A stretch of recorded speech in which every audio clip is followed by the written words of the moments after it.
Now, US voters are rushing in to get their early votes in, tomorrow being the last day for early voting. The general polling date is set for 5th November, and both the presidential candidates are bringing out their big guns now. Democrat Kamala Harris all set to deliver her closing arguments in Washington at the campaign rally she's going to have over there. And the Republican Donald Trump has responded to his rival, saying he is the opposite of a Nazi. What is the game plan here for both the parties now, for both the candidates? Is Trump going to surprise Harris and the Democrats? We're going to discuss all of this. But first, let's just listen in to what Donald Trump has said earlier today when he was refuting claims that he's a Nazi that has been leveled by Kamala Harris's campaign. The newest line from Kamala and her campaign is that everyone who isn't voting for her is a Nazi. We're Nazis. They use that word freely, both words. They use it, he's Hitler. And then they say, he's a Nazi. I'm not a Nazi. I'm the opposite of a Nazi. You know, it's incredible now. The way they talk is so disgusting and just horrible the way they talk. Well, that's what we're getting from Donald Trump, to be able to understand the latest wranglings coming through in the presidential elections. And of course, there has been so much heat and fire that has played up over the entire span of the campaign. To discuss what's happening at this stage, Ambassador Leela Punnappa joins us, along with, in a moment, we're going to have the former Deputy National Security. Of course, Madam Leela Punnappa has been the former Deputy NSA, and we'll have Manoj Joshi join us. He's a distinguished fellow of the ORF. Well, to come to you first, Madam Ambassador, you have what you've heard from Trump, and we're talking about Vice President Kamala Harris, who is set to make her closing arguments at a rally in Washington. She will try, most likely, to draw contrast between herself and Trump. But between these Nazi and fascist allegations that are flying between the two, is there much really to differentiate the two for the undecided voter? Well, I think the way each of them has projected themselves, there is very clearly a difference of style of the issues that they tend to address. But at the same time, I think within the totality of how the United States functions, you could say that whether it is Trump or Harris who prevails in the election, there will certainly be a continuation of many more policies than differences. The points that are made, whether it is by Kamala Harris or by Trump, are part of, as much as we talk of the fog of war, there is also the fog of politics. And I think after the dust settles, one would get a more rational discussion on what's been going on. Right now, it's all very highly charged. There are allegations flying around, but ultimately the voter will speak. But ma'am, if Kamala Harris, on her part, is trying to turn this election as some sort of a referendum of the Trump era, I would understand, and many media reports are pointing at the possibility that she's positioning herself as a messiah of change against, what she calls divisiveness. And if the final strategy now for both candidates is to focus on the key swing states, sway the undecided voters, who do you believe has the edge in what is already being touted as this razor's edge election on 5th November? In fact, I'm trying to ask you, what will really tilt the balance, as it were, when it's so closely contested? You know, I think very often there are facts and there are impressions. And depending on what the last impression is on the voters, based on what each of them says in their concluding rallies and presentations, will help them decide. There are, of course, the traditional voting groups, and they will continue to pursue to the mandate as they wish to see it. But the key over here tends to be what is generally perceived as the undecided voter, in the sense that somebody may oppose either candidate, but that does not necessarily mean that they would oppose that political party. So it's anyone's call. I think after our own experience here in 2004, I don't believe it's very wise to call an election. We've seen this more recently as well in our own experience. So it's anybody's guess. But I'm talking about the change that is being talked about. I don't think Kamala Harris is making the point about just the Trump era. I think there has been a seminal change, and I think this is really the key important factor in this election. And it goes back to 2020, where the mandate was not accepted by the losing candidate, namely Donald Trump. And what we saw was an attempt to overturn the process, the institutions, the kind of attack that took place on the US Congress was a shock not just for Americans but for the whole world, where a constitutional establishment with great traditions was sought to be overturned. And I'm not getting into individuals here, whether it was Trump or Biden at that time, but really the ethos that was developing within the US of a very rabid right wing, which frankly did not wish to accept the processes that had sustained the US for over 200 years. I think that's the way one really needs to look at it. It happens that because Kamala Harris has come out of the Biden withdrawal and has so many personal factors which also are very new. As much as Correct. Barack Obama Yes, brought in new elements when he stood for office, absolutely. I think there is certainly something very significant happening here in US politics. Right. And the fact that a process was sought to be overturned, and now they are trying to essentially make sure that it stays on the rails. I believe that is the significance of this election, So that is going regardless to of be who gets put the to vote. the test at this election. There's no taking away from that. And Mr. Manoj Joshi is now joining us. Great to have you, sir. You know, I was just discussing with ma'am, Leela Punappa, about the possibility of how this election is being viewed as perhaps dangerous, because even Donald Trump's wife, of course, she meant it in a different context. She's saying this election is different and dangerous after those two attempts on Trump's life by likely assassins. But is it also dangerous and different because of what happened at Capitol Hill after Trump lost the last election? Polls suggest that voters are very concerned that Trump will not concede in case the vote goes against him, that there will be violent and legal attempts to overturn the results. How much of that is really in play at this election, Mr. Joshi? Well, at this stage, the odds are with Donald Trump, meaning there's a lot of chatter that it's Trump, that the election is swinging towards Trump. So that eventuality may not happen. But yes, of course, if he does lose, the possibility that he will challenge the election, his supporters will riot, all that is possible because it has been done in the past. And the American society is far more divided today than it was the last time around in 2020. And attitudes are very, very firm. The both sides have taken a very tough stand. Both supporters of both sides are virtually unshakable. That's why they're almost, as far as the polls are concerned, they are quite even. But as I said, as of now, things appear to be going Trump's way. So that, as I said, that eventuality may not happen.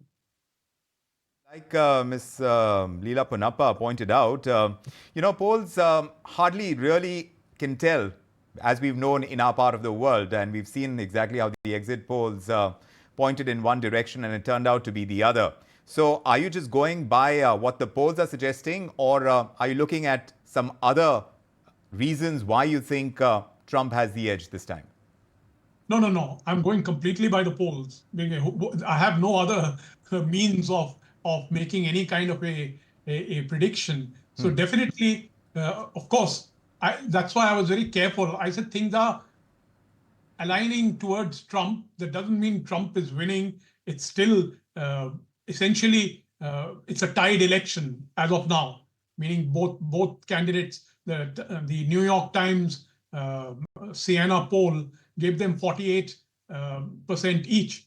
But the problem with that 48% is that historically, the Democrats should be doing much better at the polls, at the popular vote, than to make up that, there should be 5%, she should be 5% ahead Right. of, Then, Trump. And Mr. Joshi, don't you think Kamala Harris has done a good enough job to be able to convince voters in distancing herself from the shortcomings of the Biden administration? Is that where the problem is, particularly on issues like economy and immigration, which is turning out to be the big issues this time, besides, of course, some of the socially liberal policies that some voters view as divisive, like Trump's bashing Harris about how she, in his words, destroyed California and San Francisco based on immigration and border policies again.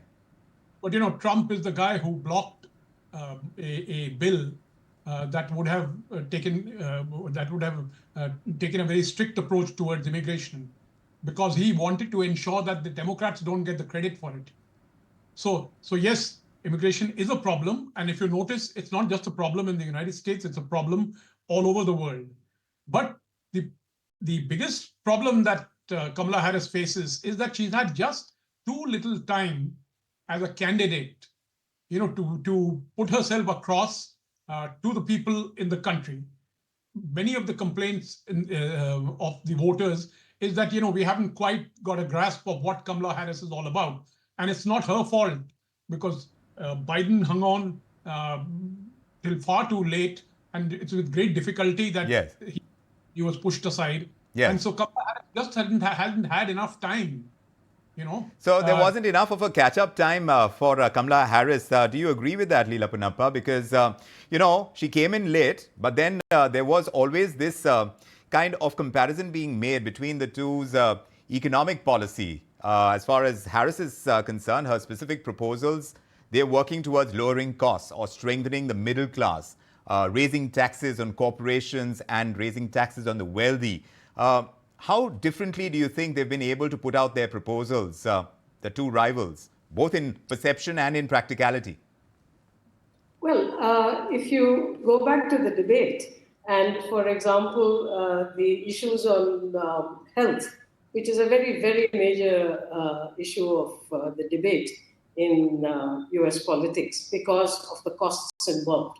Kamala Harris talked about a plan that she had. And later, I think in her debate with the Fox News anchor, she said, well, go to my website, it's all there. There are 82 pages of a plan. Trump said, when they asked whether he had a plan, he said, well, I have a concept of a plan. And nothing came out of it in terms of even the specifics of reducing costs and so on and so forth. I think Trump certainly plays the media, and with all due respect to you and to Manoj, and I should say as a former journalist myself before I joined the Foreign Service, you have the news and you have the spin. And I think in American media, we see a vast spin that takes place immediately after a debate, a press conference, and what have you. Yes. So we, as Manoj rightly pointed out, we can only go by what we hear. Okay, so the polls are saying this today, they might say something else tomorrow. And I think what we need to really do, you've got Trump's erstwhile establishment, people who worked with him, talking about his being unfit to be president. And one has seen how he has performed. And yet, that goes down, which resonates with the section of what the polls say are essentially white, non-college educated, lower middle class people, where they may not understand what Nazism or fascism was all about, but Trump says so, so they cheer it. Kamala Harris has worked her way up. She's been a professional, she's been a prosecutor, she has been Attorney General of California. Going by her words, she has prosecuted illegal immigration and so on. Now, how a voter is going to decide is anybody's guess. But I think for the time that she has had since she was parachuted into the campaign, I think there has certainly been a certain momentum. Now, whether this gets translated into votes or not remains to be seen. But to the extent that within the time that she has had, whether or not she has projected herself, I think certainly there have been more specifics coming out of the Harris campaign than out of the Trump campaign. Perhaps because of that extra catch-up that she needed to do. But Manoj Joshi, if you were to assess their campaign against the backdrop of the spiral of violence in the Middle East, the Hamas attacks on the 7th of October, Israel's war against Hamas and Hezbollah, and of course then Iran, these are arguably the biggest issues right now on U.S. Foreign policy in this election. That's what's playing out. What's the difference that you see between Harris and Trump to be able to resolve this conflict? Because a lot depends on that for the undecided voter. You'd have to agree. Well, as far as the Ukraine conflict is concerned, there's totally different approaches between Trump and Harris. Harris is a supporter of Ukraine, whereas Trump is definitely leaning towards Russia. His plan, from whatever we can make out, he says he'll get peace before inaugural day, definitely leans towards Russia and will hit Ukraine hard. As far as West Asia is concerned, they're not actually all that different, except that, Biden has given virtually a blank check to Israel, no matter what he may say. There is just a kind of a nuance that someone like Harris would be more concerned about the issue of human rights, war crimes, potential war crimes, etc. But I think there would not be much difference between a Trump policy on Israel and a Harris policy on Israel. That's an issue in itself, and that is why Harris is having a tough time, particularly in Michigan, where they have a large community of Arab Americans who are agree with her. And Michigan, as you know, is also one of the swing states. Yes. And so it may cost her out there that the fact that the Arab Americans are angry with the Biden-Harris policy, if I may call it that.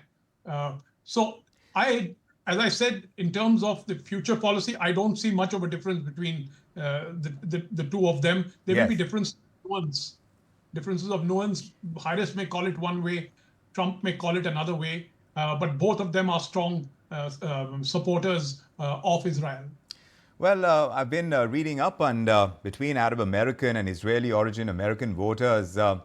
Trump is ironically getting popular among both sections because even though he dials up the rhetoric for Israel to bomb Iran's oil facilities, and in the past he's imposed the Muslim travel ban that happened in 2017. He denied entry to citizens of certain predominantly Muslim countries, including Arab countries.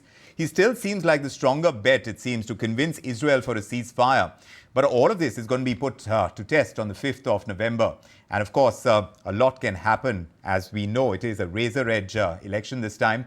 They're both going neck to neck. And we're going by the polls so far because, like Mr. Joshi pointed out, we have nothing more than that to go with at this stage. But we aren't too far away from the election result. And it's something that we'll be tracking very closely. And all through this week, we are discussing the possibilities with either a Trump administration coming in or a Harris administration. It's great to have both your perspectives on the show.